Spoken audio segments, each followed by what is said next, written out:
Umayya ডাক দিয়ে বলে, আমি তোমাকে ছাড়বো না।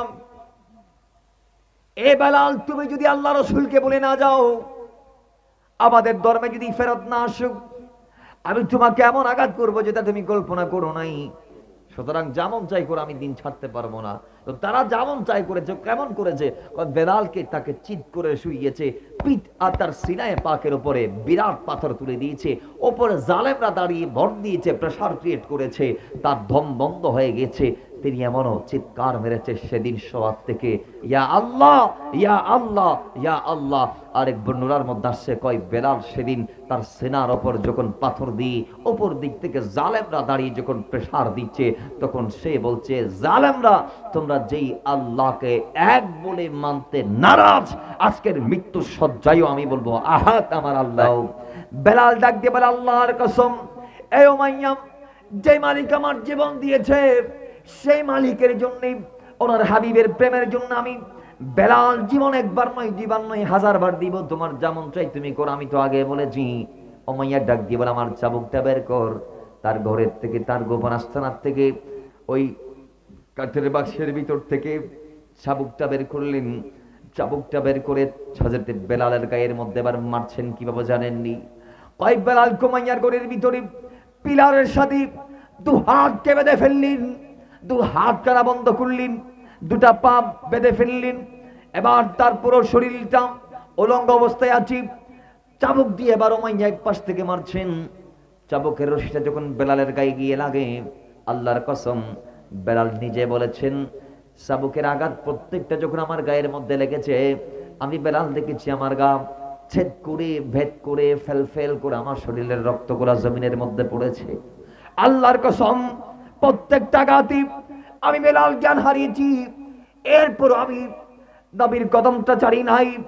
আমাকে জিজ্ঞেস করা হতো প্রত্যেকটা আঘাতের পরে মাথার মধ্যে পানি দিয়ে হুঁশি ফিরিয়ে এনে, বেলাল দ্বিতীয় আঘাত করবো নাকি করবো না, তুমি কি কলমার রাখবা নাকি ছেড়ে দিবা?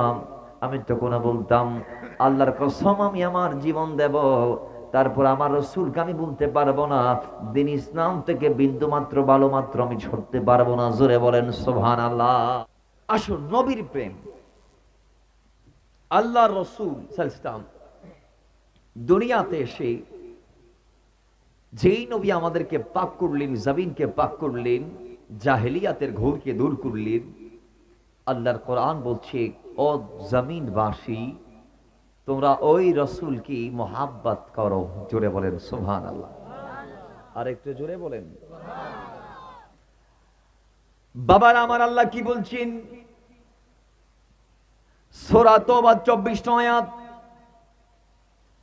আল্লাহ পাক ডাক দিয়ে বলছেন, কুল ইন কানা আবাউকুম ওয়া আবনাউকুম ওয়া ইখওয়ানুকুম ওয়া আজওয়াজুকুম ওয়া আশিরাতুকুম ওয়া আমওয়ালুন ইকতারাফতুমুহা ওয়া তিজারাতুন তাখশাউনা কাসাদাহা ওয়া মাসাকিনু তারদাউনাহা আহাব্বা ইলাইকুম মিনাল্লাহি ওয়া রাসূলিহি। আল্লাহ পাক ডাক দিয়ে বলি, ইমানদার, তোমার বাবা, তোমার মা, তোমার ভাই, তোমার বন্ধু, তোমার স্ত্রী, তোমার বংশের সবাই, তোমার পছন্দের বাসস্থান, তোমার ব্যবসা বাণিজ্য, তোমার দ্বিধন সম্পদ, সবগুলোর চেয়ে ইমানদার তোমাকে আল্লাহ এবং আল্লাহ রাসূলকে আহাব্বা ইলাইকুম মিনাল্লাহি ওয়া রাসূলিহি, আল্লাহ আল্লাহ রাসূলকে এই সবগুলোর চেয়ে বেশি বেশি ভালোবাসতে হবে। জোরে বলেন সুবহানাল্লাহ।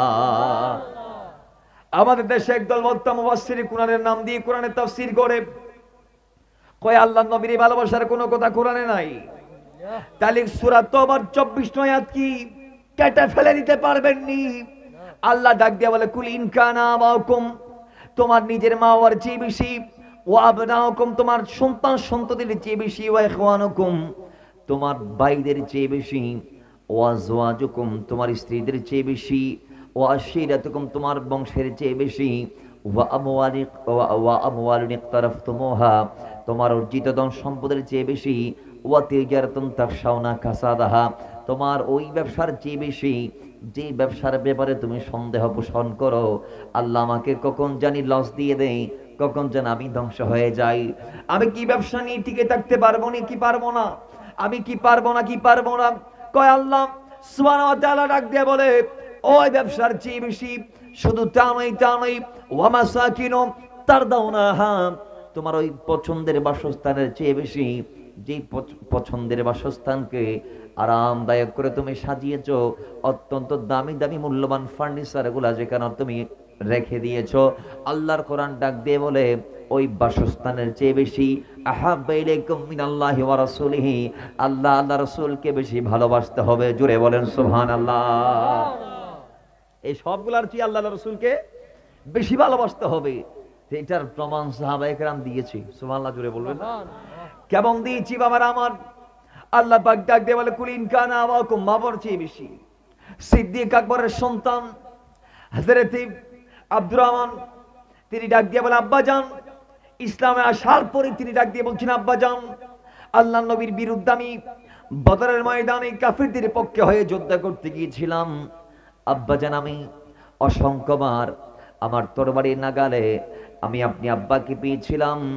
আব্বা হওয়ার সুবাদে, আমার পিতা হওয়ার সুবাদে, পিতা পুত্রের সম্পর্কের খাতিরে আমি আপনাকে মাফ করে দিয়েছি, আমি আপনাকে তরবারি দিয়ে আঘাত করি নাই। আব্বা, আমি চাইলে মারতে পারতাম, বদরের ময়দানে আমি আপনাকে অনেক ভার পেয়েছি, আমার তরবারির নাগালে আমি চাইলে আপনার গর্দান উড়াই দিতে পারতাম, কিন্তু আমি বাবা বলে ছেলে এবং পিতার যে সম্পর্ক, ওই সম্পর্কের খাতিরে আমি আপনাকে ছাড় দিয়েছি। আব্বা, একটু বলুন, বদরের ময়দানে আমার জায়গায় যদি আপনি থাকতেন, আপনার তরবারির নাগালে যদি আপনি যদি আমাকে পাইতেন, তাইলে আপনি কি করতেন আমি জানতে চাই। খোদার কসম, সিদ্দিক আকবর যে জবাব দিচ্ছে, পুরো বিশ্বকে অবাক করে দেওয়ার মতো করে। জোরে বলেন সুবহানাল্লাহ। সিদ্দিক আকবর বলছে, সন্তান, তুমি যখন আমার নবীর বিরুদ্ধে ময়দানে গিয়েছো, তোমার সাথে আমার আর কোনো সম্পর্ক নাই, কারণ তুমি আমার নবীর বিরুদ্ধে গিয়েছো। সুতরাং তোমার জায়গায় যদি আমি হতাম, আল্লাহর কসম, আমি তোমাকে ছাড় দিতাম না, 2 টুকরা করে দিতাম। তোমাকে আমি কয় টুকরা করে দিতাম? তাইলে বোঝা গিয়েছে আল্লাহ রাসূল ইসলামের মহাব্বত ছিল সাহাবায়ে কেরামদের দিলে, মা বাবা সন্তান সন্ততি দুনিয়ার সবার চেয়ে বেশি। সুবহানাল্লাহ জুড়ে বলবেন না? বাবার আমার শুধু তা নয়, আল্লাহ নবীর সাহাবী হযরত মুসাব ইবনে উমাইর কোটিপতি মায়ের একমাত্র সন্তান। মুসাবের আরেকটি ভাই ছিল, বয়সে বড় ছিল হযরত মুসাব ইবনে উমাইর। তিনি আল্লাহর নবীর কদমে আসার আগে আরবের সবচেয়ে সুন্দর দামি পোশাক তিনি পরতো। আরবের জমিনে তার চেয়ে দামি পারফিউম কেউ পরতে পারে নাই। দামি জুতা, সবচেয়ে দামি জুতা ইয়ামানের, সেগুলা মুসাব তার কদমে রাখতো। সবচেয়ে দামি সুগন্ধিতা মুসাব তিনি দিত। যাই হোক আমার ভাইয়েরা, এই দামি পরিবারের এক সন্তান হযরত মুসাব ইবনে উমাইর যখন আল্লাহর নবীর কদমে গেলেন, যেদিন তিনি নবীর কদমে গিয়েছেন, সেদিন তিনি রাসূলুল্লাহর কদমে গিয়ে জান্নাত জাহান্নামের বয়ান শ্রবণ করলেন। জান্নাতের বয়ান শ্রবণ করার পরে তার দিল তাকে বলছে, এ মুসাব, দেরি আর করা যাবে না। যে জান্নাতের নিয়ামতের কথা আল্লাহর নবী বলে দিয়েছে, জীবন থাকতে সেই জান্নাত নামক নিয়ামতটা হাসিল করে নাও। জোরে বলেন সুবহানাল্লাহ। আর যে জাহান্নামের আযাবের কথা আল্লাহ রাসূল বলেছি, সেই জাহান্নামের জন্য অপেক্ষা করা যাবে না, ওটার থেকে বাঁচার জন্য দোয়া করো আর জান্নাত কামনা করো। নবীর কদমে যাও, কলমাটা নিয়ে নাও। মুসাব একটা শর্ত জুড়ে দিলেন, ইয়া রাসূলুল্লাহ, আমি একটা শর্তে মুসলমান হতে পারি। রাসূল, আমার মাকে আপনি বলতে পারবেন না আমি কলমা পড়েছি, এটা কারণ মা যদি জানতে পারে তাহলে আমার উপর বিপদ নেমে আসবে। যাই হোক, রাসূল তাকে এই শর্তে কবুল করে নিয়েছেন, কিন্তু খবর তো আর থাকে না। ইসলাম কবুল হওয়ার সেই সংবাদটা চারদিক ছড়িয়ে পড়েছে। কিছু মানুষ তাকে দেখেছে তিনি নবীর কদমে যাওয়া আসা করে, আবার নবীর মতো সে প্রেয়ার করে। নবী যেইভাবে আল্লাহকে ডাকে, রাসূল যেভাবে নামাজ পড়ে, মুসাব সেভাবে নামাজ পড়ে। কয়েকজন কাফেররা তাকে দেখে ফেলেছে। এই জিনিসটুক যখন ভাইরাল হয়েছে, যখন চারদিক ওপেন হয়েছে, তখন মুসাবের মায়ের কানে সংবাদটা যাওয়ার সঙ্গে সঙ্গে মুসাবের মা ডাক দিয়ে মুসাবকে ঘর থেকে বের করলেন। আর যখন জিজ্ঞেস করলেন, তুমি নাকি মুসলমান হয়েছ, তো দায়িত্বহীন করতে মুসাব এলান দিয়েছে, মা আমি মুসলমান হয়েছে, এটা সত্য। জুড়ে বলেন। অনেক স্টিমরোলার সে সহ্য করেছে। নিজের মা নিজের সন্তানকে জেলখানায় বন্দী করেছে, নিজের বাড়ির ভিতর জেল খাটিয়েছে মুসাব ইবনে উমাইর। হাত পা বেঁধে দারোয়ান দি ঘরের দরজা বন্ধ করে খানা দানা বন্ধ করে দিয়ে তাকে নিজ ঘরের ভিতর জেল খাটতে হয়েছে, মা খাটিয়েছেন, কিন্তু তারপর রসুলকে সে ছাড়ে নাই। জোরে বলেন সুবহানাল্লাহ। পরে একদিন যখন সংবাদ এসেছে মুস্তাফা কর্তৃক, সে যখন জানতে পেরেছে মুসলমানদের একটি দল আবিসিনিয়া হিজরতের জন্য যাচ্ছে, সংবাদ পেয়ে সে চলে গেছে। যাওয়ার আগে অনেক ওয়াকিয়া আল্লাহ তার প্রহরীদের চোখে গম দিয়ে দিয়েছে, এবং সেদিন তার মা প্রহরীদেরকে বলেছে, আমার সন্তানটাকে অনেকদিন বন্দি করে রেখেছো, আজকে একটু বাদনটা খুলে দাও কয়েক মিনিটের জন্য। সুবহানাল্লাহ, জুড়ে বলেন। সব হুকুম কার? তো জোরে বলেন ভাই, হুকুম কার? কারণ কি? কারণ আছে। ইন্নাল্লাহ, আল্লাহ পাক নিজে এলান দিচ্ছেন, ইন্নাল্লাযীনা ক্বালু রাব্বুনা আল্লাহ, যারা আল্লাহকে মেনে নিয়েছে, সুম্মা ইসতাকামু, এবং ওই দ্বীন ইসলামকে কবুল করে যারা দ্বীন ইসলামের উপর ইস্তেকামত থাকতে পেরেছে। সূরা হামিম সিজদা 30 নং আয়াত আল্লাহ বলছেন, সূরা ফুসসিলাতের 30 নং আয়াত আল্লাহ বলছেন, আল্লাহ পাক এই সূরার দুটি নাম, সূরা হামিম সিজদা, সূরা ফুসসিলাত এর 30 নং আয়াত আল্লাহ বলছে সুম্মা ইসতাকামু, আর ঈমান আনার পরে যদি ইস্তেকামত থাকতে পারো, তাহলে আমি আল্লাহ বলছি গোটা দুনিয়া তোমার বিরুদ্ধে গেলেও তাতানাজ্জালু আলাইহিমুল মালায়েকা, আমি আল্লাহ ফেরেশতা পাঠিয়ে তোমাকে সাহায্য করব। সাহায্য আছে না নাই? তো জোরে বলুন, আছে না নাই? আল্লাহ বলছে আল্লাহ তাখাফু, তোমার ভয় নাই, ওয়ালা তাহজানু, তোমার চিন্তা নাই, ওয়াবশিরু বিল জান্নাহ, এবং তোমার জন্য সেই জান্নাতের সুসংবাদ, আল্লাতী কুনতুম তুআদুন, যেই জান্নাতের কথা আমি অনেক আগে বলে দিয়েছি। জোরে বলেন সুবহানাল্লাহ। যার প্রতিশ্রুতি অনেক আগে দিয়ে দিয়েছি সেই জান্নাত আছে। আল্লাহ তো আরেক আয়াতে বলে দিয়েছেন, ইন্নাল্লাহু ইশতারা মিনাল মুমিনিনা আনফুসাহুম ওয়া আমওয়ালাহুম বিআন্না লাহুমুল জান্নাহ, আরে আল্লাহ ঈমানদারের জানমাল কিনে নিয়েছে, বিনিময়ে জান্নাতকে বিক্রি করে দিয়েছে। তাহলে ঈমানদারের কাছে জানের ভয় আছে, মালের ভয় আছে? নাই, নাই। তারা নবীর জন্য সব কুরবান করতে, জোরে বলেন, সব কুরবান করতে। বাবার আমার মুসাবের মা বলে, এ প্রহরীরা আমার সন্তান কাজকে একটু বাদনটা খুলে দাও। বাদন খুলে দিয়েছে, আল্লাহ তাদের চোখে গম দিয়ে দিয়েছে। তাদের দৃষ্টিগোচরে হযরত মুসাব বিদায় নিল, রাসূলুল্লাহর কাফেলা হয়ে তিনি চলে গেল আবিসিনিয়ায়। সেখানে কিছুদিন থাকি, তারপরে তিনি আবার আল্লাহ নবীর বিচ্ছেদের যন্ত্রণা সহ্য করতে না পেরে তিনি আবার মক্কায় আসলো। আবার যন্ত্রণা সহ্য করতে না পেরে আবিসিনিয়ায় আবার গেল।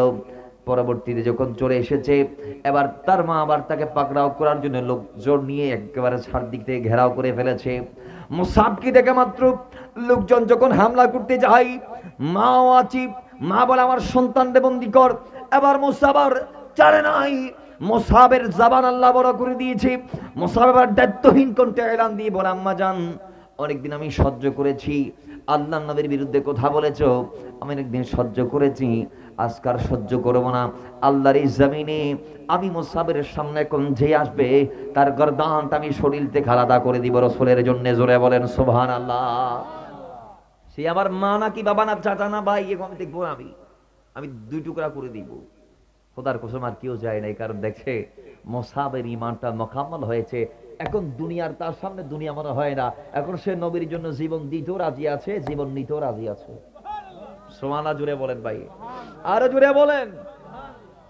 মা ডাক দিয়ে বলে, এখন তো এর আর বসে আনা যাবে না। তো মুসাব এই সুযোগে খেদমত চালাই দিচ্ছে, কয় আম্মা জান, আমি আপনাকে আমার নবীর দিন কবুলের জন্য প্রস্তাব দিচ্ছি। মা ডাক দিয়ে বলে, আমার হাতে যদি সূর্যটাও এনে দাও তারপরও আমি। কেন? আল্লাহ কপালে হেদায়েত রাখে নাই। কেন আল্লাহ কপালে?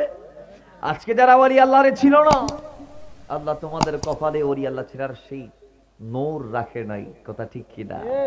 আর যারা চিনতে পেরেছে তারা কোরআন হাদিস না পড়েও মাদ্রাসায় না গিয়েও চিনতে পেরেছে, কারণ আল্লাহ তাদের কপালে হেদায়েত রেখেছে। বিদায় নবীকে চিনতে, ওলিদেরকে চিনতে তাদেরকে মাদ্রাসায় যেতে হয় নাই, তারা ভাঙ্গা করে বসে বসে নবী চিনে ফেলেছে। কিন্তু আরেক দল আছে, ডক্টরেট ডিগ্রি নামের আগে লাগানোর পরে নবীরে চিনতে পারে নাই। এজন্য বলতেছে নবীরে ভালোবাসার কোনো কথা কোরআন নাই, হাদিসে নাই। এগুলা কি মেনে নেওয়া যাবে? এগুলা কি মেনে নেওয়া যাবে? বাবার আমার সাহাবায়ে কেরাম ওই সূরা তওবার 24 নং আয়াতটি সামনে নিয়ে তারা জীবনটা কেমন ভাবে পরিচালিত করেছে। আল্লাহর নবীর জন্য তারা নিজের জীবনটা কোরবান দিয়েছে, বাবার জীবন কোরবান দিয়েছে, মার জীবন কোরবান দিয়েছে। হযরতে সুমাইয়া রাদিয়াল্লাহু তাআলা আনহু আম্মার ইবনে ইয়াসারের মা। আম্মার ইবনে ইয়াসারের সামনে তার ভাইয়া তার আব্বা জান ইয়াসারকে শহীদ করা হয়েছে। আম্মার কলমা ছড়ে নাই। আম্মা সুমাইয়াকে শহীদ করা হয়েছে। হযরত আম্মার কলমা ছড়ে নাই। তার আপন ভাইটারও শহীদ করা হয়েছে। তারপর আম্মার ইবনে ইয়াসার কলমা ছাড়ে নাই। সর্বশেষ আবু জাহাল আম্মার ইবনে ইয়াসারের উপর স্টিম রোলার চালিয়েছে। হযরত আম্মার ইবনে ইয়াসার কলমা ছাড়ে নাই। কারণ কি? কারণ তার দিলে গোটা দুনিয়ার যে মা বাবা সন্তান স্ত্রী পুত্র সন্ততি যা আছে সবগুলার চেয়ে যেটা বেশি ছিল সেটা হচ্ছে আল্লাহ এবং আল্লাহ রাসূলের ভালোবাসা। জুড়ে বলেন সুবহানাল্লাহ। বিদায় সে নবীকে ছাড়তে পারে? জীবন ছেড়ে দেওয়ার সিদ্ধান্ত নিয়েছে। যখন মারতেছে সিদ্ধান্ত নিয়েছে জীবন যাবে, তারপরে নবীকে ছাড়তে পারবো? হযরত বেলালকে ছিলেন? বেলালের নাম শুনেছেন? মুয়াজ্জিনে রাসূল 10 বছর আযান দিয়েছে। কয় বছর? জোরে বলেন কয় বছর? 10 বছর আযান দিয়েছে মুয়াজ্জিন রাসূল হযরত বেলাল রাদিয়াল্লাহু তাআলা। সে বেলাল কৃতদাস ছিল, কৃতদাস, যাদের সমাজে কোনো মূল্য নাই, যাদের কোনো চাহিদা নাই, দাবি নাই, আবদার নাই, যাদের নাই নাই কিচ্ছু নাই, কোনো সম্মান নাই, তাদেরকে গোলাম বলা হয়। সে গোলাম হযরত বেলাল ইসলামে আসার পরে এমন ভাবে মকবুল হয়েছে যে আরবে সবচেয়ে ছোট চোখে গোলামদেরকে দেখা হতো। সেই বেলাল রসুলের সামনে দাঁড়িয়ে দৈনিক 5 বার করে আজান দিত এবং মক্কা বিজয়ের পরে সেই বেলালকে আল্লাহ রসুল খানে কাবার ছাদে উঠতে নির্দেশ দিয়েছিলেন। জোরে বলেন সুবহানাল্লাহ। কেমন উৎসাহ আল্লাহ তাকে করলেন এবং রসুল বললেন, বেলাল আমি যখন মেরাজে গেলাম আমি জান্নাতে তুমি বেলালের ঘর দেখেছি। সুবহানাল্লাহ। জোরে বলেন এই বেলাল জান্নাতে আমি তোমার ঘর দেখেছি। বেলাল আমি শুধু তা নয় এটাও দেখেছি, আমি রসুল গলি যে গলি দিয়ে হেঁটেছি জান্নাতের, যেই নদীর পারে পারে আমি হেঁটেছি, আমি দেখেছি তুমি বেলালও আমার পিছনে আছো। বেলাল তোমার কি এমন যোগ্যতা, কি এমন তোমার এবিলিটি আমি রসুল জানতে চাই। বেলাল ডাক দিয়ে বলে, ইয়া রাসূলুল্লাহ আপনি মদিনাওয়ালা আমাকে একটা নির্দেশ দিয়েছেন, একটা দায়িত্ব দিয়েছেন, একটা জিম্মাদারি দিয়েছেন, ওয়াক্ত হলে আমাকে আজান দিতে হবে। ইয়া রাসূলুল্লাহ ও নবী আপনি রসুল বলার পরই আমি দায়িত্বটা যখন নিয়ে নিয়েছি, দায়িত্ব পালন করার জন্য সর্বপ্রথম আমাকে আমি বেলালকে মসজিদে কদম দিতে হয়। ইয়া রাসূলুল্লাহ আমি মসজিদে যখন কদম দেই রসুল ওই সময় আমিও জুনিয়ে কদম দেই, আর কদমটা দেওয়ার সঙ্গে সঙ্গে আপনি নবীর একটা হাদিসকে আমি ভালোভাবে অনুসরণ করেছি। সেই হাদিসটা হচ্ছে যে ইমাম বুখারীর কোট করেছে, যখন আমার কোনো ঈমানদার উম্মত মসজিদে কদম দিবে সে কদম দেওয়ার সঙ্গে সঙ্গে অর্থাৎ ঢোকার সাথে সাথে যেন 2 রাকাত সুন্নাত নামাজ আদায় করে নেই। জোরে বলেন সুবহানাল্লাহ। কয় রাকাত? নামাজ দিয়ে কয় রাকাত? 2 রাকাত পড়লে লাভ কি? 2 রাকাত পড়লে লাভ হচ্ছে আল্লাহ রাসূল বলেছেন ওই 2টা রাকাত পড়ে বান্দা যতক্ষণ বসবে মসজিদে আর ফরজ নামাজের ওয়াক্ত যতক্ষণ হবে 2টা রাকাত পড়ে মাঝখানে বান্দা যতক্ষণ ইচ্ছা মসজিদে বসুক না কেন আল্লাহ বান্দাকে ইবাদত করার সওয়াব দিবে। তো বেলাল বলে, রাসূল আপনার মুখ থেকে শোনার পর আমি ওই হাদিসটাকে এমন ভাবে মেনেছি, আপনার একটা বাণী, আপনার একটা নির্দেশ, আপনার একটা আদেশ, আপনার একটা প্রত্যাদেশকে আমি আমার জীবনের সঙ্গী বানিয়েছি। রাসূল আমি আপনার মহাব্বতে আপনার এই কথাকে এমন ভাবে মেনেছি যে আমার জানা মত আমি মসজিদে ঢোকার পরে কোনোদিন এই 2টা রাকাত না পড়া আমি বসি নাই, অর্থাৎ আমি 2টা রাকাত আদায় করেছি। মসজিদে ঢোকা মাত্রই 2 রাকাত সুন্নত নামাজ আমি আদায় করতাম। মনে হয় ইয়া রাসূলুল্লাহ এই আমলটা আল্লাহর বড় পছন্দ হয়েছে, এর বিনিময় স্বরূপ আল্লাহ মনে হয় জান্নাত আমার ঘর নির্মাণ করে রেখেছে। জোরে বলেন সুবহানাল্লাহ। দুনিয়াতে যে বেলালের কোনো ঘর নাই, জান্নাতে সেই বেলালের ঘর আল্লাহ বানিয়ে রেখেছেন। সুবহানাল্লাহ। জুড়ে বলবেন না সুবহানাল্লাহ। তাহলে আল্লাহর নবীর প্রেমে সব সম্ভব হয় কি হয় না? জোরে বলুন। বেলাল এখনো দুনিয়ায়, কিন্তু বেলালের ঘর আল্লাহ বানিয়ে রাখছে কোথায়? জোরে বলেন কোথায়? তারে কি কম আঘাত করছে না? কেমন মারছে? কয় তারে এমন মারা মারছে যেগুলা বলার বাইরে। কেমন? তার মালিক ছিল উমাইয়া বিন খালফ। খবর পেয়েছে মালিক যে তার গোলাম বেলাল আমার নবীর কদমে গিয়ে কলমা নিয়ে নিয়েছে, মুসলমান হয়ে গিয়েছে। এখন কাফেররা খুব শক্তভাবে তাদের নিজ নিজ কর্তৃত্বের ভিতর যারা ছিল এদেরকে তারা অত্যন্ত নাজুক পরিস্থিতির মধ্যে ফেলেছিল নির্যাতনের মাধ্যমে। ইভেন কি পরিস্থিতিকে তারা সামাল দিতে নির্যাতন অনেক বাড়িয়েও দিয়েছিল।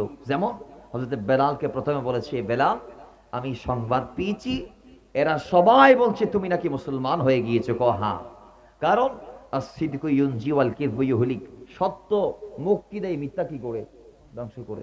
এখন আমরা তো মিথ্যা বলতে রাজি আছি, একটা মিশা কথারে হাসা কথায় বানাবার লাগে আর শতটা মিথ্যা কথা আমরা বলি, তা ঠিক নেই? জোরে ঠিক নেই?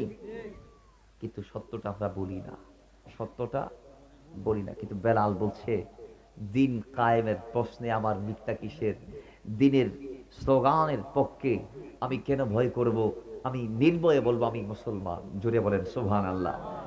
উমাইয়া ডাক দিয়ে বলে আমি তোমাকে ছাড়বো না। এ বেলাল, তুমি যদি আল্লাহ রসুলকে বলে না যাও, আমাদের ধর্মে যদি ফেরত না আসুক, আমি তোমাকে এমন আঘাত করবো যেটা তুমি কল্পনা করো নাই। বেলাল বলে যা মন চাই মুনিব আপনার, আপনি আমাকে কষ্ট দিতে পারেন, কিন্তু আমি নবীকে ছাড়তে পারবো না। ইসলামটা কবুল করেছি, ইসলাম একবার কবুল করা যায়, জীবন থাকতে সে ইসলাম আর ছাড়া যায় না। জোরে বলেন সুবহানাল্লাহ। সিদ্ধান্ত আপনার, যেমন চা আপনি করতে পারেন, কিন্তু আমি কলমা ছাড়বো। উমাইয়া ডাক দিয়ে বলে জিল্লাত দেখি কতক্ষণ সহ্য করতে পারো, কষ্ট এমন ভাবে দিব কতক্ষণ দেখি টিকতে পারো ইমানের প্রশ্নে। বেলাল বলে দেখি আপনি কি পারেন। এবার একের পর এক মার। প্রথমে বেলাল কুলঙ্গ খুললেন, নাউজুবিল্লাহি মিন যালিক। বেলালের সমস্ত কাপড়গুলা তেরা খুললেন, খোলার পরে হযরতে বেলালের গলার মধ্যে উঠের রশি লাগিয়ে দিলেন। উঠের রশি লাগিয়ে সে বেলালকে বখাটেদের হাতে তুলে দিয়ে বলে, বখাটেরা, এই আরবের জমিনের প্রত্যেকটা অলিগলি, আরবের প্রত্যেকটা জায়গায় জায়গায় বেলালকে তোমরা ঘোড়ায় নিয়ে আসো, তাকে উলঙ্গ করে প্রদর্শন করাও, সবাই তারে দেখুক। এরপর পিছন থেকে বাচ্চাদেরকে নির্দেশ দিল তোমরা পাথর মারো। বাচ্চারা পাথর মেরেছে, আর গলার মধ্যে উঠে রশি লাগিয়ে সেই রশি ধরে টানতে টানতে গোলাম বেলাল কি তারা যেমন ইচ্ছা তেমন করেছে। বেলালকে আবার গোটো আরবটা ঘুরিয়ে দেখিয়ে তাকে উলঙ্গ প্রদর্শন করিয়ে পিছন থেকে পাথরের আঘাত করিয়ে সর্বশেষ যখন জানতে চাওয়া হয় তার কদমে, বেলাল সিদ্ধান্ত এবার তুমি দাও, নবীর পক্ষে থাকবা নাকি থাকবা না।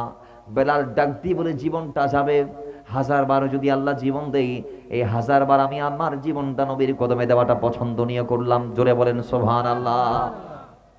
আমি আমার জীবনটা নবীর কদমে দেওয়াটা পছন্দ মনে করি। তো সুতরাং আমার জীবনটা একবার নয়, আল্লাহ যদি 1000 বারও দেয়, এই জীবন 1000 বার আমি নবীর কদমেই দেব।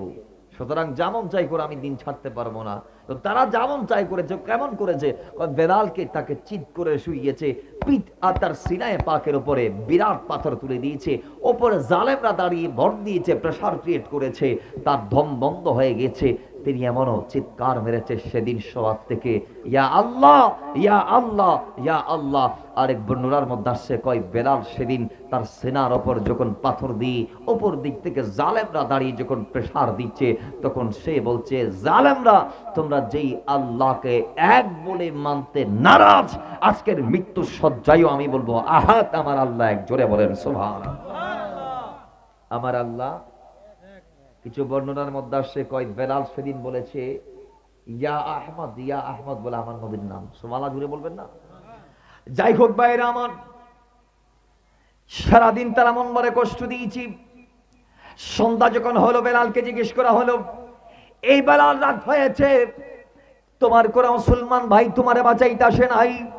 বেলাল সিদ্ধান্ত তুমি নাও, তুমি বলো কলমা কি রাখবা নাকি ছেড়ে দিবা, নাকি আমরা স্টিম রোলার আরো বেশি করে চালাবো, কষ্ট কি দেব নাকি বন্ধ করে দিব, তুমি কি কলমা ছাড়বা নাকি ছাড়বা না, আমাদেরকে সিদ্ধান্ত দিয়ে দাও।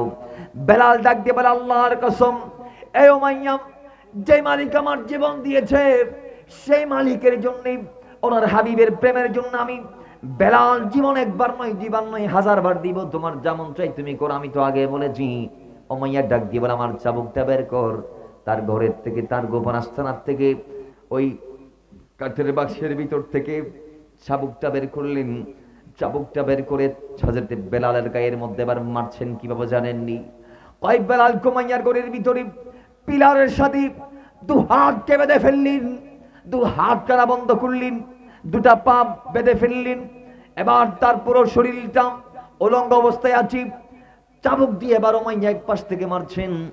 চাবুকের রশিটা যখন বেলালের গায়ে গিয়ে লাগে, আল্লাহর কসম, বেলাল নিজে বলেছেন, চাবুকের আঘাত প্রত্যেকটা যখন আমার গায়ের মধ্যে লেগেছে, আমি বেলাল দেখেছি আমার গা ছেদ করে ভেদ করে ফেল করে আমার শরীরের রক্তগুলা জমিনের মধ্যে পড়েছে। আল্লাহর কসম, প্রত্যেকটা আঘাতে আমি বেলাল জ্ঞান হারিয়েছি। এরপর আমি নবীর কদমটা ছাড়ি নাই। আমাকে জিজ্ঞেস করা হতো প্রত্যেকটা আঘাতের পরে মাথার মধ্যে পানি দিয়ে হুঁশি ফিরিয়ে এনে, বেলাল দ্বিতীয় আঘাত করবো নাকি করবো না, তুমি কি কলমা রাখবা নাকি ছেড়ে দিবা? আমি তখন বলতাম, আল্লাহর কসম আমি আমার জীবন দেব, তারপর আমার রসুলকে আমি বলতে পারবো না, দিন ইসলাম থেকে বিন্দু মাত্র ভালো মাত্র আমি ছড়তে পারবো না। জোরে বলেন সুবহানাল্লাহ। মাশাআল্লাহ। তাইলে সর্বোপরি বেলালের সিদ্ধান্ত, আমার জীবন যাবে, তারপর আমি নবীর প্রেম ছাড়তে পারবো না। জোরে বলুন, পারবো না। ইমাম বুখারী বলে, এই দয়াল নবীকে যতক্ষণ জীবনের চেয়ে বেশি ভালোবাসা যাবে না, লা ইউমিনু, ততক্ষণ ঈমানদার হওয়া যাবে। আল্লাহ রাসূলের বাণী, লা ইউমিনু আহাদুকুম হাত্তা আকুনা আহাব্বা ইলাইহি মিন ওয়ালিদিহি ওয়া ওয়ালাদিহি ওয়ান নাসি আজমাইন। যে রাসূল বলতে বলতে মার কথা বললেন, বাবার কথা বললেন, হাদিসে পাকেও বলতে বলতে নাসি আজমাইন দ্বারা গোটা দুনিয়ার সমস্ত মানবের নাম রাসূল বললেন। গোটা দুনিয়াতে যত আছে সবার চেয়ে যতক্ষণ আমি রাসূলকে বেশি ভালোবাসতে পারবে না, ততক্ষণ তুমি বান্দা ইমানদার হতে পারবে না। তো সুতরাং বোঝা গিয়েছে ইমানদার সে যে রাসূলকে সবগুলার চেয়ে বেশি ভালোবাসে। জোরে বলেন সুবহানাল্লাহ। তুমি মুহাব্বতে দরুদ পড়ি, আল্লাহুম্মা সাল্লি সাইয়্যিদিনা মাওলানা মুহাম্মাদ ওয়া আলা আলি সাইয়্যিদিনা ইয়া রাসূলাল্লাহ ইয়া হাবিবাল্লাহ ইয়া রাসূলাল্লাহ ইয়া হাবিবাল্লাহ ইয়া রাসূলাল্লাহ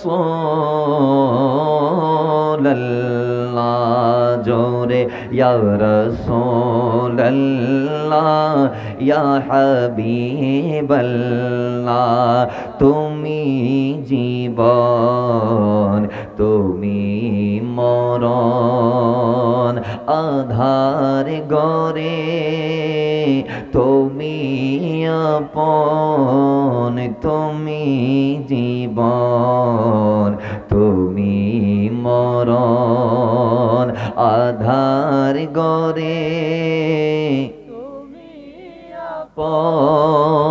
তুমি মোদের পারের তরি, তোমার প্রেমে জীবনে গড়ি, তুমি মোদের পারের তরি, তোমার প্রেমে জীবনে গড়ি, তুমি নিদানের তারানে ওয়ালা ইয়া রাসূলাল্লাহ ইয়া হাবিবাল্লাহ ইয়া রাসূলাল্লাহ তুমি মোদের আশার আলো, তাই তো তোমায় বাসি বলো, তুমি মোদের আশার আলো, তাই তো তোমায় বাসি বলো। হৃদয় নামের ফলিদানিতে, হৃদয় নামের अरे गे तेरे किछिए प्रेमेरी माला या रसूल अल्लाह या हबीब अल्लाह या रसूल अल्लाह या हबीब अल्लाह या रसूल अल्लाह या रसूल রাসূলাল্লাহ ইয়া হাবিবাল্লাহ ইয়া রাসূলাল্লাহ ইয়া হাবিবাল্লাহ আল্লাহুম্মা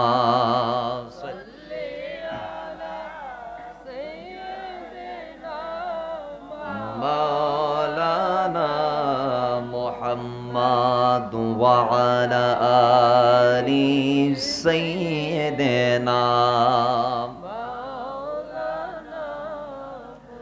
বাবার আমার সর্বশেষ বেলাল ডাক দিয়ে বলে উমাইয়া আমার জীবন যাবে তারপরে নবীর প্রেম আমি ছাড়তে পারবো না। সর্বশেষ সিদ্ধান্ত নেওয়ার পরে যত মার দিয়েছি সহ্য করে নিয়েছে, তারপরে তিনি নবীর ছাড়ে নাই। সর্বোপরি সিদ্দিক আকবর নবীর কদমে গিয়ে ঘটনা সবিস্তারে বলার পরে সিদ্দিক আকবরের কথা শুনে আল্লাহর নবী ডাক দিয়ে বলে, এই আবু বকর আমি বলে দিলাম আমি রাসূল পাকের ফরমান, আজকে যে বান্দা আমার বেলালকে আমার হাতে এনে তুলে দিতে পারবে আমি জান্নাতটা তার কদমে দিয়ে দিব। জোরে বলেন। কয় উমাইয়ার থেকে যে বেলালকে আজাদ করে দিতে পারবে, বেলালকে যে মুক্তি দিতে পারবে, বেলালকে যে উমাইয়ার থেকে কিনে নিবে আর আমি নবীর হাতে এনে তুলে দিবে জান্নাত, আমি আল্লাহ আমি রাসূল ওই আমার গোলামের হাতের মধ্যে তুলে দিব। অর্থাৎ এক হাত দিয়ে আমি বেলালকে নিব, আরেক হাত আমি জান্নাত দিব তাকে। যে বেলালকে আজাদ করতে পারবে জান্নাত তার হয়ে যাবে। আমি রাসূল গ্যারান্টি দিয়ে দিলাম আমি তাকে জান্নাত দিব। সুতরাং এই কথা যখন বলে দিয়েছে সিদ্দিক আকবর গিয়ে ডাক দিয়ে বলে, উমাইয়া তোমার কদমে আমি এসেছি আমার ভাইকে মুক্ত করে নিয়ে যেতে, তুমি বলো তোমার কি লাগবে? আমি দিব না, বেলালকে বিক্রি করব না। এখন ভাই আপনার জিনিস যদি আপনি বিক্রি না করেন আমি কি কিনতে পারবো? এখন বিক্রেতা যখন বিক্রি না করে তখন ক্রেতা লোভনীয় অফার দেয়। কি দেয়? লোভনীয় অফার দেয়। কয় উমাইয়া আমার একটা গোলাম আছে, মেয়ে, সে অনেক সুন্দরী, যাকে আমি সিরিয়ার বাজার থেকে কিনেছি, আমি তাকে তোমার হাতে তুলে দিব, বিনিময়ে তুমি আমাকে বেলালকে দিয়ে দিবা। কারণ ওই মেয়েটা তোমাদের ধর্মের। যে মেয়ে আমার কাছে আসে, আমি সিদ্দিক আকবরের কাছে যে মেয়েটা আছে ওই মেয়েটা তোমাদের ধর্মের, অনেক সুন্দর, সিরিয়ার বাজার থেকে আমি কিনেছি, খরিদ করেছি, তাকে আমি তোমাকে দেব, বিনিময়ে বেলালকে তুমি আমাকে দিবা। এর বাইরে আর কি লাগবে বলো? সুবহানাল্লাহ জোরে বলো। তুমাইয়া ডাক দিয়ে বলতেছে, কয় বেলালকে আমি এত টাকা দিয়ে কিনছি, আমাকে 10 গুণ দাম বেশি দিতে হবে। কয় গুণ? একটু জোরে বলেন। কয় গুণ? 10 গুণ। বেলাল যদি তোমার হতে, তুমি যদি চাও বেলালকে তোমার করতে, আমার থেকে নিতে, তাহলে 10টা বেশি, 10 গুণ বেশি দাম আমাকে দিতে হবে। 10টা বেলাল কিনতে আমার যে টাকা লেগেছে তোমাকে সেটা দিতে হবে। তার মানে 1 এ 10, 1 এ কত? 1 টাকা দিয়ে কিনলে 10 টাকা, 1000 টাকা দিয়ে কিনলে 10,000 টাকা। বাস।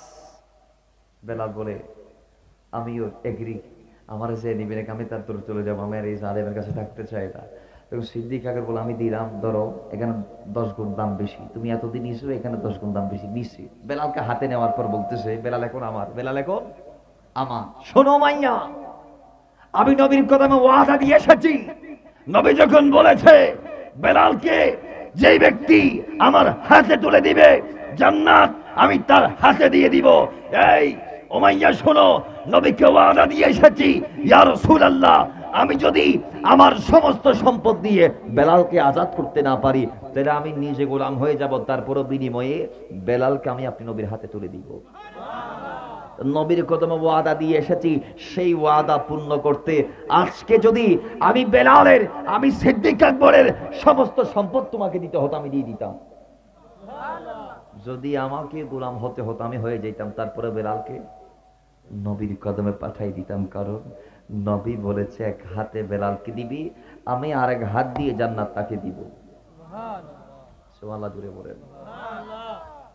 বাস, তাদের অন্তরে নবীর প্রেমে এভাবে ছিল। তারা সবগুলার চেয়ে রাসূলকে বেশি ভালো প্রমাণও দিয়েছি। কেমন?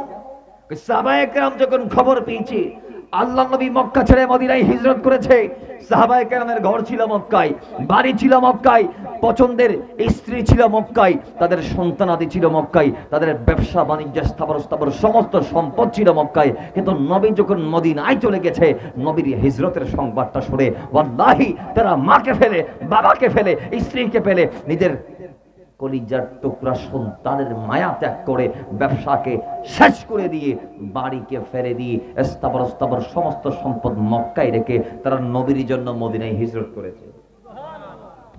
মদিনায় স্ত্রী নিয়ে গেছে, নিজেই দেই, সন্তানের নিয়ে গেছে, যাই দেই। সেখানে মদিনায় কিছু আছে মুসলমান, তাদেরকে আনসার বলা হয়। কি বলা হয়? মক্কার থেকে যে সমস্ত ভাইরা গেছে, রসুল কয় মুহাজির তোমরা এদিকে আসো, আনসার তোমরা এদিকে আসো। মুহাজির মানে যারা মক্কা থেকে গেছে হিজরত করে, আর আনসার মানে মদিনার মুসলমান যারা মুহাজির থেকে সাহায্য করছে। আল্লাহ নবী একজন মুহাজির এবং একজন আনসারকে ভাই বানায় দিচ্ছে, কয় এই অমুক মক্কার আর মদিনার অমুক, তোমরা আজকের থেকে একজন আরেকজনের ভাই। জোরে বলেন সুবহানাল্লাহ। তো যার কাছে দুটো স্ত্রী আছে, একটাকে তালাক দিয়ে তোমার ভাইকে দিয়ে দাও। যার কাছে দুটো স্ত্রী আছে মদিনা, তুমি একটা তালাক দিয়ে তোমার ভাইকে। সুবহানাল্লাহ জোরে বলবেন না? তার মানে সাহাবায়ে কেরাম নবীর জন্য স্ত্রী যারা ত্যাগ করে চলে গেছে। সুবহানাল্লাহ জোরে বলেন। আমরা তো বাবা আল্লাহ রসুলের চেয়ে নিজের বউটারে বেশি ভালোবাসি, নিজের ঘরটারে বেশি ভালোবাসি। বিদায় নবীর মাহফিল হচ্ছে, আমরা এখন অনেকে ঘরের মধ্যে বসে আসি নাই। ঘর থেকে শুনতেছে না, ওই শীত বেশি, একটু কম্বলের ভিতর থেকে শুনলে আরাম আরাম লাগবে। মাহফিলে যাইতো কম্বল গায়ে নিতে পারতাম না।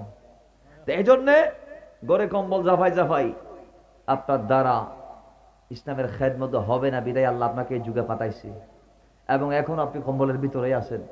খেদমত যদি হতো, আল্লাহ আপনাকে ময়দানে বাইর করে দিত। কথা ঠিক কিনা? আচ্ছা, এখানে দাড়ি সাদাওয়ালা ব্যক্তিবর্গ আছে না নাই? মুরব্বী ব্যক্তিরা আমাদের এখানে আছে না নাই? ঠান্ডা লাগার কথা এদের, কিন্তু রসুলের জন্য আজকে তারা ময়দানে, নবীর জন্য আজকে তারা ময়দানে। তাহলে এই একটা মাহফিল হচ্ছে আমাদের পরিবর্তন রেখে কি উৎসব এবং পরীক্ষার স্থল। এখানে যারা আসবেন মাথায় রাখবেন, এদেরকে কি কোনো বিনিময় দেয়া হবে? কোনো বিনিময় আছে মাহফিল আসলে? আপনি যদি অন্যান্য রাজনৈতিক দলের মঞ্চে যান, তাহলে আপনাকে হয়তো পকেট মানি দিতে পারে, নেতা আপনাকে খুশি হয়ে কিছু টাকা দিতে, কিন্তু আপনি এখানে আসবেন, 4-5 ঘন্টা সময় দিবেন, 1 ঘন্টা 2 ঘন্টা বসবেন, এখানে কোনো মানি আপনাকে দেয়া হবে না, কোনো অর্থ আপনাকে দেয়া হবে না। এখানে এসে আপনি রসুলের পাকের ভালোবাসার এজহারটা যদি করতে পারেন, তাহলে কিয়ামতের দিন আপনি রসুলের হাত থেকে নিতে পারবেন বিনিময়, কবরে নিতে পারবেন বিনিময়। কথা ঠিক কিনা? আল্লাহ এতটুকু বোঝার তৌফিক দান করুন। এজন্য সবগুলোর চেয়ে বেশি আমাদেরকে কাকে ভালোবাসা লাগবে? আল্লাহ রসুলকে ভালোবাসতে লাভ কি একটু শুনি। ভাইরা আমার, সূরা আলে ইমরান আয়াত নম্বর 31 আল্লাহ ডাক দিয়ে বলে, ঈমানদার আমার নবীরে ভালোবাসে লাভ কি? শুনুন। বিসমিল্লাহির রহমানির রহিম।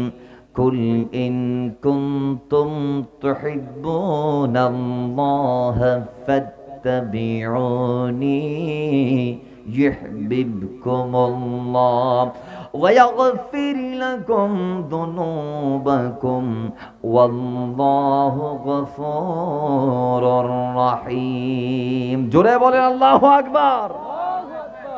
আল্লাহ পাক ডাক দিয়ে বলে, ঈমানদার, যদি তুমি আমি আল্লাহরে পাইতে চাও, মালিক আল্লাহরে যদি রাজি রাখতে চাও, আল্লাহর প্রেম যদি হাসিল করতে চাও, ইন কুনতুম, যদি তোমরা চাও, তুহিব্বুনাল্লাহ, আল্লাহর ভালোবাসা, ফাত্তাবিউনি, রাসূল উম্মতদেরকে বলে দিন তারা যেন আপনি নবীর কদমে যায়। জোরে বলেন সুবহানাল্লাহ। ফাত্তাবিউনি, রাসূল আপনার কদমে গিয়ে যখন তারা আপনার ভালোবাসায় আপনাকে অনুসরণ করবে, ইউহিব্বুকুমুল্লাহ, তখন আমি আল্লাহকে তালাশ করার লাগবে না, আমি আল্লাহ তাদেরকে তালাশ করে বের করব, আর আমি আল্লাহ নিজে তাদেরকে খুঁজে খুঁজে বের করে ভালোবাসবো। আমি আল্লাহ তাদেরকে ভালোবাসলে তাদের লাভ কি জানেননি? ওয়াগফির লাকুম যুনুবাকুম, আমি আল্লাহ যখন কোনো বান্দাকে ভালোবেসে ফেলি, ইয়া রাসূলুল্লাহ, আমার বান্দার জীবনের সমস্ত গুনাহগুলো তখন আমি আল্লাহ মাফ করে দেই। জুড়ে বলেন সুবহানাল্লাহ। কয় বান্দা যখন আপনার কদমে যায়, তখন আমি বান্দার হয়ে যাই, আমি তখন বান্দাকে ভালোবেসে ফেলি। আপনি নবীর মুহাব্বতে যখন বান্দা আপনার অনুসরণ করে, তখন আমি আল্লাহ তাদের হয়ে যাই। তা আমি যখন তাদের হয়ে যাই, আল্লাহ যখন কোনো বান্দাকে ভালোবাসে, তখন ওয়াগফির লাকুম যুনুবাকুম, আল্লাহ বান্দার সমস্ত গুনাহ মাফ করে দেয়। আল্লাহ বান্দার সমস্ত গুনাহ, একটু আওয়াজ জুড়ে, আল্লাহ বান্দার সমস্ত গুনাহ মাফ করে দেয়। এখন প্রশ্ন, আল্লাহ আমি গুনাহ করছি 40 বছর, কয় বছর? একটু আওয়াজ দেবেন, কয় বছর? আল্লাহ আমরা গুনাহ করছি 20 বছর, 60 বছর, আর তুমি মাফ করবা সেকেন্ডে? কেমনে সম্ভব? আমরা 40 বছর গুনাহ করার পর মওবাড়ির আহলে সুন্নাত ওয়াল জামাতের এই সুন্নি মহাসম্মেলনে এসে আমরা বক্তার জবান থেকে বলতে শুনেছি, রসুল ছাড়া কোনো সাহারা নাই, আমার নবী ছাড়া কোনো ছায়া নাই, আমার নবী ছাড়া কোনো গতি নাই। তখন আমরা সিদ্ধান্ত নিয়েছি আমার নবীর কদমে যাওয়ার। তো আমরা নবীর কদমে ঝুঁকে গেলাম, ইয়া রাসূলুল্লাহ, আজকের থেকে আমরা আপনার ওয়াফাদার গোলাম, আপনার ওয়াফাদার উম্মত। এটা বলতে দেরি আল্লাহ বলে, আমি তোমার হয়ে গেলাম, আমি তোমাকে মকবুল করে নিলাম। এখন আল্লাহ আমাকে মাফ করে দিয়েছে। এরপর কোরআন বলছে ওয়াগফির লাকুম যুনুবাকুম, আল্লাহ বলে যা তোরে মাফ করে দিয়েছি তোর উপর রাজি হওয়ার কারণে। তো আল্লাহ কেমনে সম্ভব 40 বছর, 60 বছর, 20 বছর, 70 বছর, 100 বছরের গুনাহ নবীর কদমটা ধরার পর পর মাফ করে দিলা? কেমনে সম্ভব? আল্লাহ ডাক দিয়ে বলে, সম্ভব কেমনে এটা বলার আগে আমার নামের দিকে তাকা। আয়াতের শেষে কি বলছি দেখ, ওয়াল্লাহু গফুর, আমি আল্লাহর নাম হচ্ছে গফুর। গফুর কাকে বলে? কয় যিনি 40 বছরের গুনাহ চোখের পলকে মাফ করতে পারে তারে গফুর বলা হয়। এরপর কি? কয় রহিম। রহিম কাকে বলে? 40 বছরের অপরাধ সেকেন্ডে মাফ করার মতো দয়া যার দিলে আছে তাকে রহিম বলা হয়। সুবহানাল্লাহ জুড়ে বলে। দয়া তো আপনারা অনেক দেখছেন, ফুলা মারে দয়া করে, মা ফুলারে দয়া করে, বাবা সন্তানকে দয়া করে, সন্তান বাবারে দয়া করে, ভাই ভাইকে দয়া করে, নিজের সবগুলা ভাইয়ের নামে লিখে দিচ্ছে। এরকম ভাইও আছে না নাই? আজকে আরেক কিছু ভাই আছে নিজের ভাইয়ের সবগুলা নিয়ে নিতে চাই। কথা ঠিক কিনা? ভাইয়ে ভাইয়ে মারামারি আছে না নাই? এক বাবার 2 সন্তান, বাবার ইন্তেকালের পর ভাগ বাটোয়ারা করে ফেলছে। কার? বাবার জমি। বাড়ির মাঝখান দিয়ে দেওয়াল তুলে দিব, এই 2 রুম তোর, এই 2 রুম আর, 2 রুম তোর, 2 রুম। খবরদার তুই আর এদিকে আসবি না। তোকে মাঝখানে একটা যে খেজুর গাছ পড়ছে, এটা কে? কয়টা আর ফুলা মাইয়ারা খাবে? বড় মিয়া বলতেছে, ছোট মিয়া বলতেছে, তুই আমার গোলা, তো তুই তো এখনো বিয়ে করস নাই। আমি কি বিয়ে করতাম না? আর কি ফুলা মাইয়াই তো নো। তাহলে নিজের বাইরে একটা গাছও ছাড়ি দিতে রাজি না। অথচ ময়দানে কারবালায় মওলা হুসাইন পাকের জন্যে মওলা আলীর বাকি 7 জন সন্তান, যেগুলা মা ফাতেমার নয়, যাদের মা অন্যজন কিন্তু বাবা আলী, বাবা আলী কিন্তু মা আলাদা, ওই সমস্ত অন্যান্য মায়ের ছেলেরা মওলা আলীর সন্তান হয়ে মওলা হোসেনের জন্য, তাদের সৎ ভাইয়ের জন্য নিজের জীবন কোরবান করে দিয়েছে। একজন নয়, 2 জন নয়, 7 জন। কথা বলেন কয়জন? তো আওয়াজ দিবেন কয়জন? 7 জন। আমরা তো নিজের বাইরে সহ্য করতে পারি না। তিনি যদি আবার সৎ ভাই হয় তৈরি মামলা মোকদ্দমাই তো শেষ। যাদের বাবারা 2টা বিয়ে করছে, এদের বড় বউয়ের সন্তানরা মনে করে আমার আব্বা 2য় বিয়ে করার পরে আমাদের ওই আম্মারা সব দিয়ে দিয়েছে, আমাদের বড় মা অর্থাৎ আমাদের মারে কিছু দেয় নাই। আর ছোট মা অর্থাৎ 2য় বউয়ের সন্তানরা মনে করে আমার আব্বা আমার আম্মারে শুধু বিয়ে করছে, যা দেওয়ার সব বড় মারে দিছে এবং তাদের ফুলাদেরকে দিছে। কথা ঠিক কিনা? সমাজ আজকে ঘুরাই চলে। এক ভাই আরেক ভাইকে এক বিগত ছাড়তে রাজি, মাথা ফাটাফাটি, ইভেন কি এক ভাই আরেক ভাইকে নাউজুবিল্লাহ হত্যা করছে। কোথায় আছেন? খোদার কসম, একটা ইঞ্চি নিয়ে যেতে পারবে কবরে? মাটি বিটে একটা ইঞ্চি নিয়ে যাইতে পারবেন? পছন্দের একটা পোশাক নিয়ে যাইতে পারবেন? একটা ঘড়িটা নিয়ে যাইতে পারবেন? হ্যাঁ, লাঠিটা যাবে সঙ্গে, দামি পোশাক, জুতা, লুঙ্গি কিছু যাবে, গয়নাগাটি, টাকা পয়সা পছন্দের গাড়িতে নিয়ে যাবে? খাটিয়াতে করে নিয়ে যাবে। কোথায়? খাটিয়া, যেটা 4 পায়া মসজিদের বারান্দায় আছে, যেটা একজন মিসকিন সেও যাবে যেটাতে করে, একজন রাজা বাদশাহ যাবে সেইটাতে করে। তাহলে কিসের বাহাদুরি? আচ্ছা, কোটি টাকার মালিকের জন্য কাফনের কাপড় কি 2টা বাড়াইতে পারবেন? কোন পুরুষকে কি 5 কাফন দেওয়া যাবে? চাইলেও পারবেন? তাহলে মিসকিন যেভাবে যাবে একজন বাদশাহ যাবে সেইভাবে, 3 কাফনে। তাহলে কিসের বাহাদুরি? কার হক কাছ থেকে খেয়ে কাকে দিচ্ছেন? বান্দার হক নষ্ট করছেন আর নবীর গোলাম পরিচয় দিচ্ছেন না। এটা বেওয়াফাই। এটা কি? এটা আল্লাহ রাসূলকে ধোঁকা দেয়, আল্লাহ রাসূলের সাথে প্রতারণা।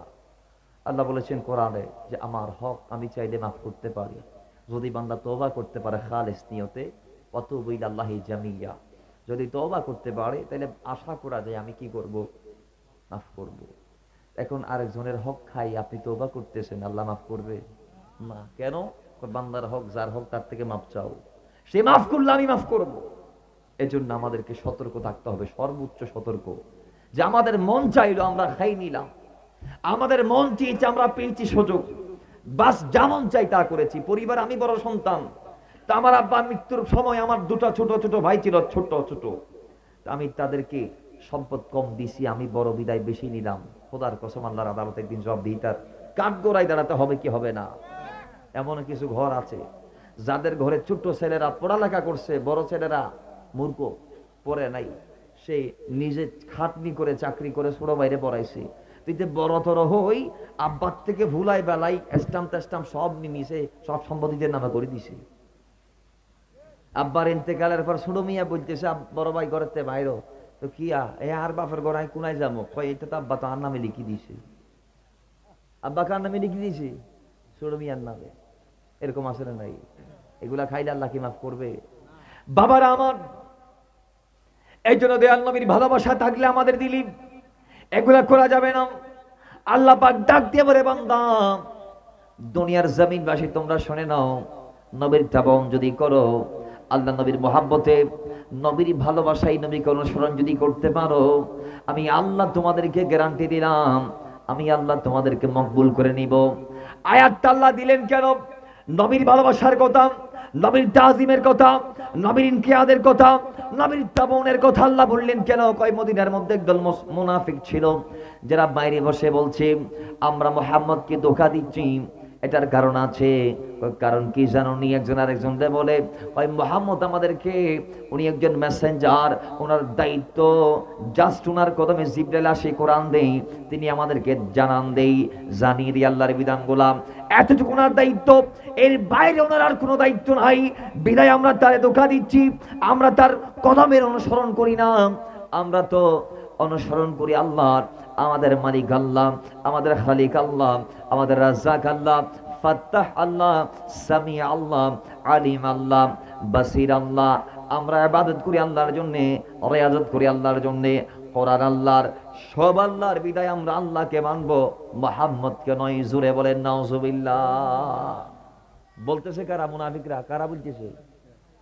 আল্লাহ বলতেছে জিবরাইল তাড়াতাড়ি যাও কোনায়, কোন নবীর কদমে গিয়ে বলো, ইন কুনতুম তুহিব্বুন আল্লাহ, নবীকে বাদ দিয়ে আমি আল্লাহকে পাওয়া যাবে? নবীর কদমে গিয়ে তারা যখন আমার নবীকে মানবে, জানবে, অনুসরণ করবে, আমার নবীর গোলামি করবে, তখন আমি আল্লাহ তাদের হয়ে যাব। এই ছাড়া নবীকে বাদ দিয়ে আমি আল্লাহকে পাওয়া সম্ভব?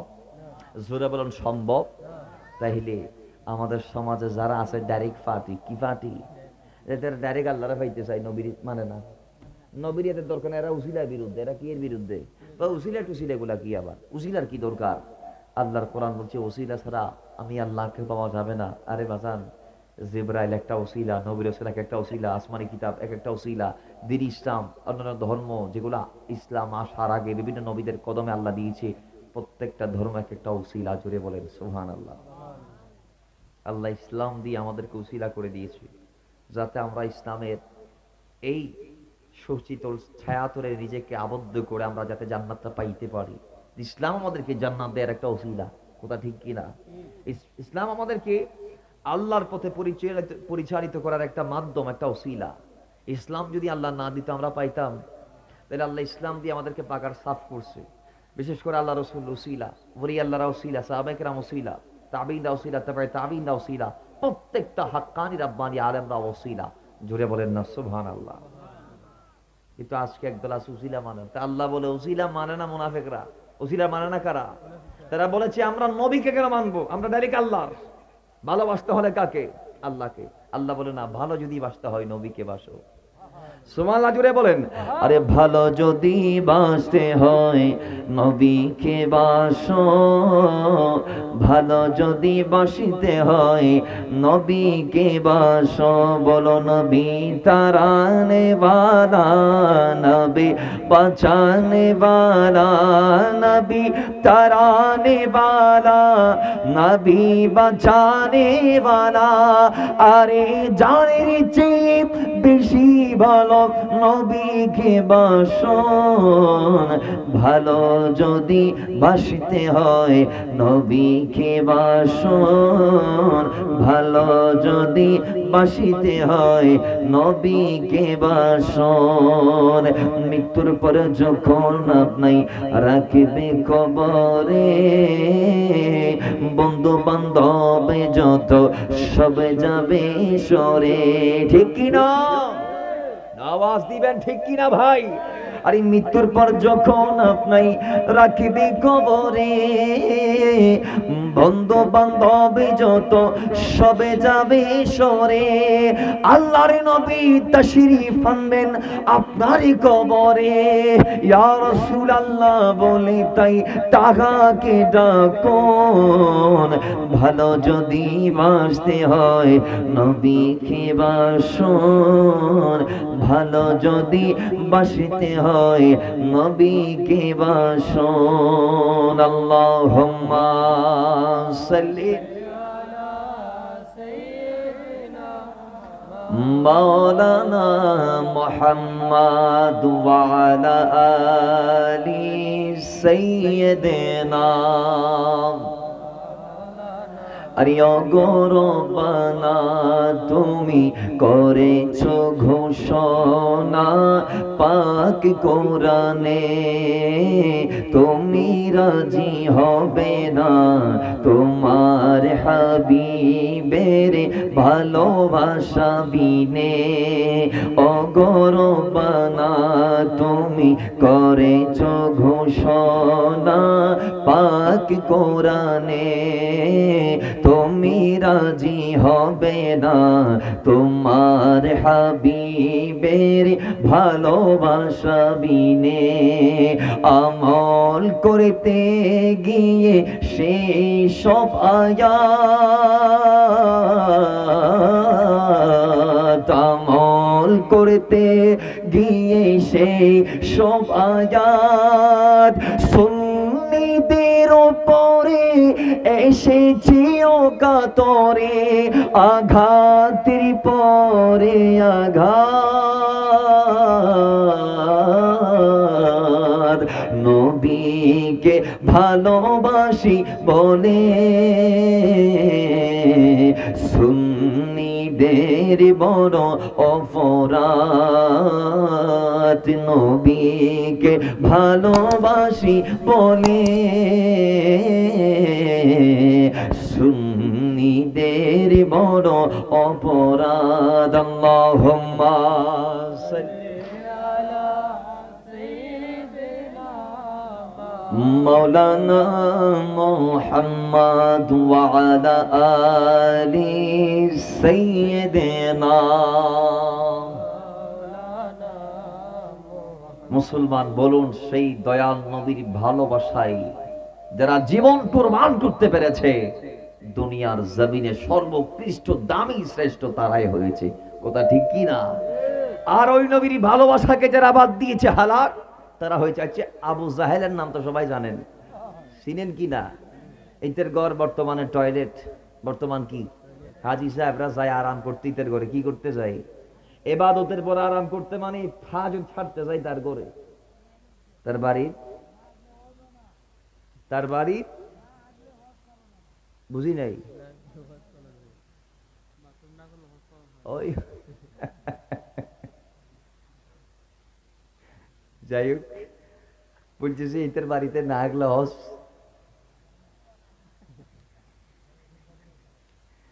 এটা আশিকের কথা আর কি, যেহেতু সে আদবুল্লাহ আদবুর রাসূল, আল্লাহ রাসূলের দুশমন আবু জাহেল। কথা ঠিক কি না? তার জন্য আমরা আমাদের অন্তরে যারা পরিমাণ বিন্দু মাত্র ভালোবাসা রাখবো, তাকে আমরা ঘৃণা করব আল্লাহ রাসূলের জন্য। কথা ঠিক কি না? আর আমরা আমাদের দুশমনকে বন্ধু বানাবো আল্লাহ রাসূলের জন্য। কথা বলেন ঠিক কি না? দুশমন যদি নবীর পক্ষে চলে আসে, তার সাথে আমার শত্রুতা বিদ্বেষ থাকলেও নবীর পক্ষে আসাতে তাকে আমরা বুকে টেনে নিব। আর আপন ভাই যদি নবীর বিরুদ্ধে যায়, তাকে আমরা ছেড়ে দিব। কথা ঠিক কি না? মুসাব ইবনে উমাইরের ভাই বন্দী হয়েছিল কখন? বদরের ময়দানে। তো মুসাব ইবনে উমাইরকে একজন সাহাবী বন্দী করেছে। মুসাব ইবনে উমাইর যখন তার পাশ দিয়ে হেঁটে যায়, তখন মুসাব ইবনে উমাইরের ভাই ডাক দিয়ে বলে, ভাই রে আমার একটু বাঁচাই নেন না। তো মুসাব ইবনে উমাইর ভাইয়ের দিকে তাকায়, ফিরে ডাক দিয়ে কয়, কে তোর ভাই? কোন বিধর্মী, কোন অমুসলিম আমার ভাই হতে পারে? তুই তো আমার ভাই নস, বরং তোকে যে বন্দী করেছে সেই আমার ভাই, উনি মুসলমান। জুড়ে বলেন। এবং ওই মুসলমান সাহাবীকে বলছে, মুসাব ইবনে উমাইর এই বেয়াদবকে শক্ত করে বাঁধো, কারণ ইনার মা অনেক বড় মালকিন, নিজের ভাইকে শক্ত করে বাঁধতে বলতেছে। নবীর জন্যে তারা ভাইকেও ত্যাগ করতে, আমরাও নিজের ভাইকে ত্যাগ করে দিব। সাহাবাইকে আমাদেরকে শিক্ষা দিয়েছে, ভাই যদি নবীর বিরুদ্ধে যাই তার সাথে আমাদের সম্পর্ক, আর দুশ্মন যদি নবীর পক্ষে আসে তিনি আমাদের মাথার তাজ। কথা ঠিক কিনা বলেন? ভাইরা আমার, আল্লাহ নবী রাহমাতুল লিল আলামিনের প্রেম ছাড়া দুনিয়াতে মানুষ সফল হতে পারে না। সাহাবায়ে কেরাম আল্লাহ নবীকে জানের চেয়ে, মানের চেয়ে, সবগুলার চেয়ে বেশি ভালোবেসেছেন। আমরা যে মাযহাবকে মানি, আমাদের মাযহাবের ফাউন্ডার ইমাম আযম আবু হানিফা, সুবহানাল্লাহ জুড়ে বলেন। নোমান বিন সাবিত ইমাম আযম আবু হানিফা রাদিয়াল্লাহু তাআলা কেমন ব্যক্তি ছিল? কই তিনি এমন একজন ব্যক্তি ছিল যার সিনাবর্তী আমার নবীর প্রেম আর ভালোবাসাই ছিল। জোরে বলেন সুবহান। কেমন? তিনি মক্কায় গেছে হজ করতে। কোথায়? তো আওয়াজ দিবেন কোথায়? মক্কায়। মক্কায় হজ করে আমরা কোথায় যাই? একটু জোরে বলেন, মক্কার পর আমরা কোথায় যাই? ইনশাআল্লাহ আল্লাহ পাক দয়া করলে আগামী রমজানে আমাদের পরিবার থেকে আমার আব্বা, আম্মা, আঙ্কেল, আন্টি সহ অনেকে যাচ্ছে। গতকাল তাদের হজের সব কমপ্লিট হয়েছে, আলহামদুলিল্লাহ। আল্লাহ কবুল করলে আমিও যাইতে পারি, কিন্তু আমার তো 28 তারিখ পর্যন্ত মাহফিলের শিডিউল, এই ফেব্রুয়ারি মাসের। তো 1 রমজান থেকে 1 মার্চ থেকে রমজান স্টার্ট হবে। আল্লাহ যদি কবুল করে ইনশাআল্লাহ আমিও যাওয়ার প্ল্যানিং আছে, সুযোগ যদি হয়, নাহলে পরে যাবো ইনশাআল্লাহ। তো যাই হোক, প্রত্যেকটা হাজি মক্কায় হজ করে তারা কোথায় যায়? জোরে কোথায় যায়? আরে মক্কা শরীফ হজ করিয়া মদিনাতে যাও চলিয়া। কথা ঠিক কি না? কেন? কই জিন্দা নবীর জিয়ারতে, নূর নবীর জিয়ারতে গুনাহ থাকে না আমার, কিছু ভালো লাগে না, মন হয়েছে দেওয়ানা, মনে চাই উড়িয়া যাইতাম সোনার মদিনা, বলি কিছু ভালো লাগে না, মন হয়েছে দেওয়ানা, মনে চাই উড়িয়া যাইতাম। আরে আল্লাহ যদি দিত পাকা উড়িয়া গিয়া করতাম দেখা, ঠিক না? আরে আল্লাহ যদি দিত পাখা উড়িয়া গিয়া করতাম দেখা, গরিব আমার নাই রে টাকা, গরিব আমার নাই রে টাকা, যেতে পারলাম না, আমার কিছু ভালো লাগে না, মন হয়েছে দেওয়ানা, মনে চায় উড়িয়া যাইতাম সোনার মদিনা। আল্লাহুম্মা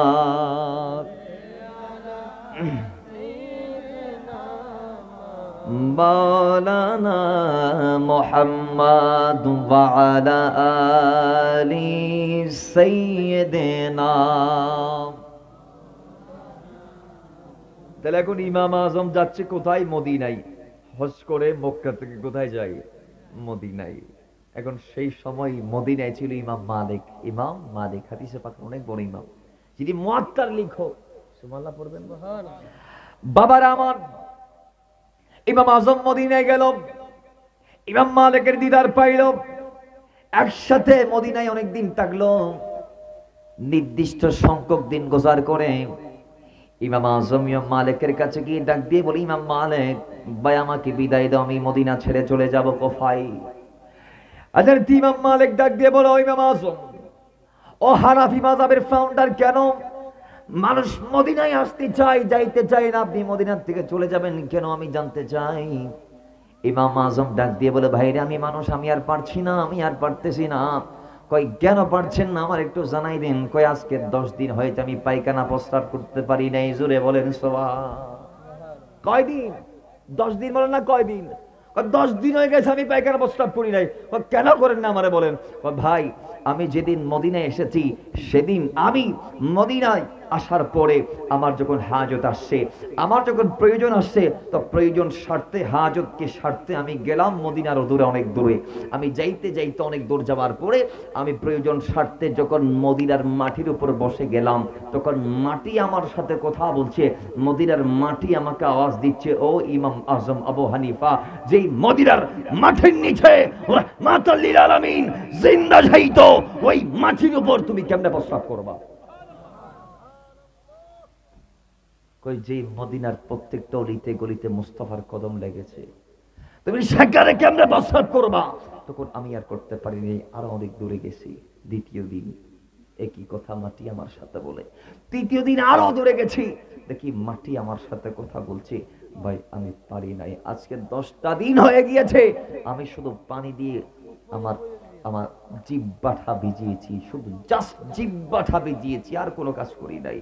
অল্প রুটি খেয়েছি, একটু পানি খেয়েছি, এইভাবে আজকে আমার 10টা দিন গেল। আমি একটা দিনইও একবারের জন্য আমি হাজত করতে পারি? জোরে বলেন, প্রয়োজন সারতে পারি? পায়খানা প্রস্রাব না করার কয়দিন থাকতে পারবো? বিধা আমি যাচ্ছি। তাহলে বোঝা গিয়েছে ইমাম আজমের দিল নবীর প্রতি কেমন প্রেম ছিল, কেমন ইশক ছিল, কেমন ভালোবাসা ছিল। কয় ইমাম আজম নবীর প্রেমের জন্য সেখানে তিনি 10টা দিন পর্যন্ত মদিনার পাক মাটির উপর মলমূত্র ত্যাগ করে নাই। এত পরিমাণ আদব তার দিলে নবীর জন্য ছিল। জুড়ে বলে, আজকেও হাজী সাহেব যারা গেছেন তারা জানেন মদিনার টয়লেট গুলো আন্ডারগ্রাউন্ড, মাটির নিচে। কোথায়? জোরে বলেন না কোথায়? নিচে নিচে, মাটির নিচে, মাটি গুড়ি নিচে টয়লেট বাঁচছে মদিনায়। কারণ ইন্না রাউদাতান নবী সাল্লাল্লাহু আলাইহি ওয়াসাল্লাম আফদালু মিন কাবাতিল মুশাররাফা ওয়া আফদালু মিন আরশিল মুআল্লা, চার মাযহাবে ইমাম একই মত দিয়েছেন এই ব্যাপারে যে আমার নবী যেখানে শুয়ে আছে ওই গম্বুজে হাজরার নিচে, সবচেয়ে গম্বুজের নিচে যেই জায়গায় আমার নবীর দেহ মুবারক আছে, মদিনার যে মাটি আমার নবীর নুরানি জিসিম মুবারককে টাচ করেছে, ইন্না রাউদাতান নবী সাল্লাল্লাহু আলাইহি ওয়াসাল্লাম, সেই আমার নবীর রওজার মাটির মর্যাদা আফদালু মিন কাবাতিল মুশাররাফা, কাবার চেয়ে দামি, ওয়া আফদালু মিন আরশিল মুআল্লা, সেটা আরশের চেয়ে দামি। জোরে বলেন না সুবহানাল্লাহ। নবী রওজার মাটির মর্যাদা কাবার চেয়ে বেশি, আরশের চেয়ে বেশি দামি। সুবহানাল্লাহ পড়বেন না? তাহলে ওই নবীর প্রতি আমাদের সম্মান রাখার দরকার আছে নাই? ভালোবাসা রাখার দরকার।